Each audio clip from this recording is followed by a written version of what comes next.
Welcome to Smart Wealth with Joshua. Your daily stock analysis and catalysts talk. Today we're looking at AST SpaceMobile. If you find our talks useful, please consider subscribe, like, and comment underneath to support our podcast. And if there's any stock you want us to look into, leave it in the comments section below. So let's get into the analysis. I think the central story here, really, for anyone watching this company, is this imminent inflection point. An inflection point, okay. Yeah, we're seeing this massive shift from, a pure R&D development stage company into something that's actually generating revenue. Right, from potential to execution. The market has been valuing them on the what if for so long. Exactly.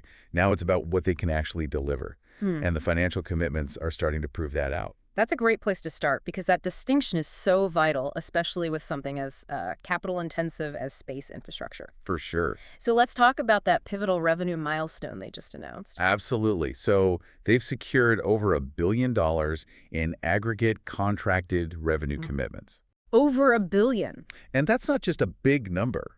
I mean, it fundamentally redefines the risk profile of this whole thing. It gives real long-term visibility. It tells you that the major carriers see this as, well, as essential, not just some experiment. Precisely. It's becoming part of their future network. But, how safe is that billion-dollar commitment? A commitment isn't cash in the bank, right?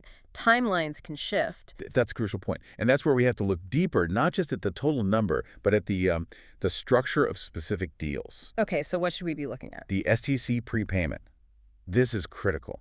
STC, a major partner, has committed a $175 million prepayment. A prepayment, so that's cash up front. Cash up front, slated for 2025, well ahead of the full service delivery. Yeah. I mean, that is a massive vote of confidence. It's more than confidence. It's a tangible de-risking mechanism. It is. For a company like this, near-term cash flow is everything. Yeah. That $175 million, it validates the tech and it injects liquidity right when they need it most for the final build-out. And we are starting to see some of that scaling in the actual recognized revenue, right? Yeah. Even if it's from smaller initial tests. We are. Q3 2025 revenue came in at, what, $14.7 million? Which is a huge leap from where they were. A huge leap. But the real excitement, I think, is in the guidance. For Q4? Yeah, for Q4 2025, management is targeting between $50 and $75 million for the quarter. Wow.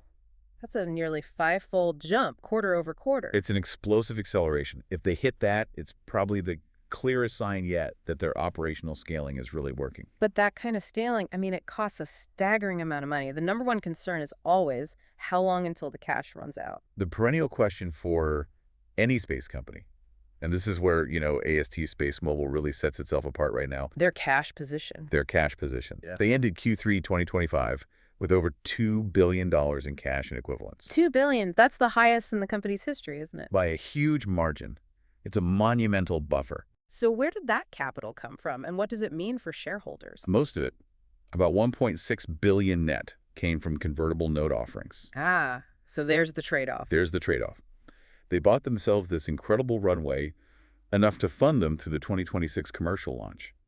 But it does mean potential dilution down the line if those notes convert. So they've basically eliminated that immediate liquidity risk they can afford to execute now, even with negative free cash flow from building all this infrastructure. Exactly. The financial house is secure, which means the spotlight turns entirely to the technology and its defensibility. Let's unpack that, because the money only matters if the product is real and can stand up to competitors like, Amazon and SpaceX. What is their moat? The core of it, the real differentiator, is connecting directly to unmodified smartphones. Unmodified, that's the key word. It is. Every other major player requires you to buy a special dish, a special phone, some kind of new hardware. AST SpaceMobile wants to use the phone that's already in your pocket. That's a genuine game changer. The friction for adoption on the consumer side is basically zero. Right. And they've confirmed successful end-to-end testing. Voice and SMS.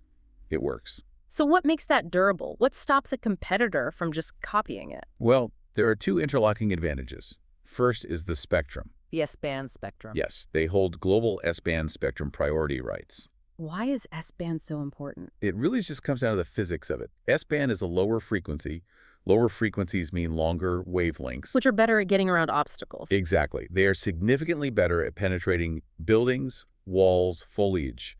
If you're trying to provide a direct-to-cell service, where people are often indoors, that's not just an advantage, it's crucial. So they've got the prime real estate in the sky for this. What's Ah, the second advantage? the partnership mode. That $1 billion in commitments from giants like STC, Vodafone, AT&T, integrating a space network into a terrestrial one is. Yeah.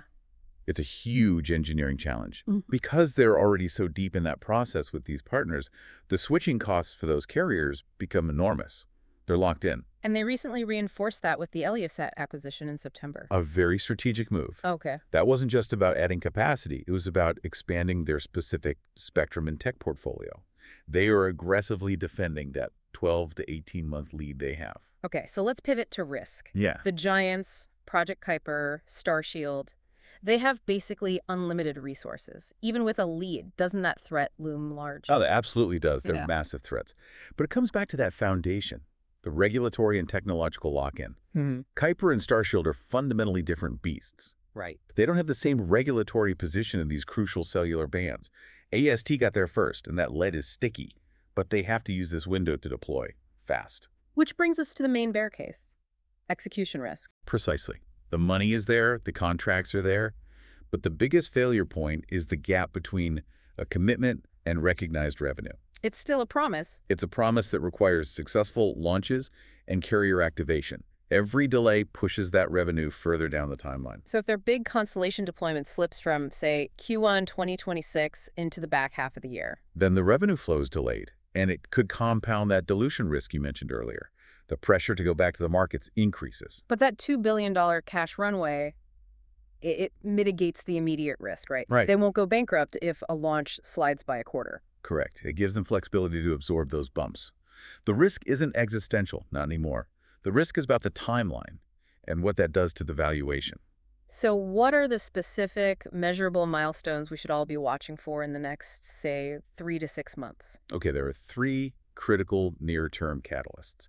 The first is financial validation. The Q4 2025 earnings report. Exactly. Expected around February 2026. We talked about that $50 to $75 million revenue target. Hitting that number feels crucial. It's the proof of concept for the whole commercial model. It shows the acceleration is real. A miss there would cast some serious doubt on their 2026 ramp-up. Okay, what's the second catalyst? Physical deployment. We need to see metal in the sky. The Bluebird satellites. Yep. We expect confirmed launches of multiple units before the end of this year and into Q1 2026. And it's not just about launching them, it's about operational validation. Meaning they have to work in orbit. You have to work. Successful deployment, activation, high-quality connectivity, that's the kind of concrete evidence that moves the stock. And the third catalyst? Expanding the moat. They need more partners. New carrier announcements. Exactly. There's speculation about an expansion of the AT&T deal or new contracts in Asia or Latin America. Any new Tier 1 carrier sign-on would be huge. It would validate the global scale. So if you zoom out and connect all these pieces, the cash, the spectrum, the revenue ramp, what's the ultimate long-term story that justifies the valuation? The long-term thesis is all about hitting massive global scale. They're aiming for nationwide service in the U.S. and other markets by early 2026. If they hit that, the potential returns are just staggering. And that's where you see these incredible cash flow projections, like over $4.3 billion in annual free cash flow by 2035. You do, but to get there, they have to become the ubiquitous gap filler for basically every major mobile operator on the planet. It's a very high-stakes bet. With an exponentially high potential payoff. If they conquer the execution risk. So I think the final takeaway is this. The opportunity is immense. They have a unique solution, key advantages, but the investment right now is a pure execution play. Just on the timeline. Just on the timeline. The unique thing is it's an execution play backed by unprecedented financial security for a company at this stage. They have the cash, they have the contracts, now they just have to deliver. That's an excellent summary. It's a high-wire act, but with a very large safety net underneath. It's not a question of if the market is there, but when they can build the infrastructure to service it. If you want to keep track of that execution, make sure you hit that subscribe button so you don't miss our next analysis. We'll catch you next time.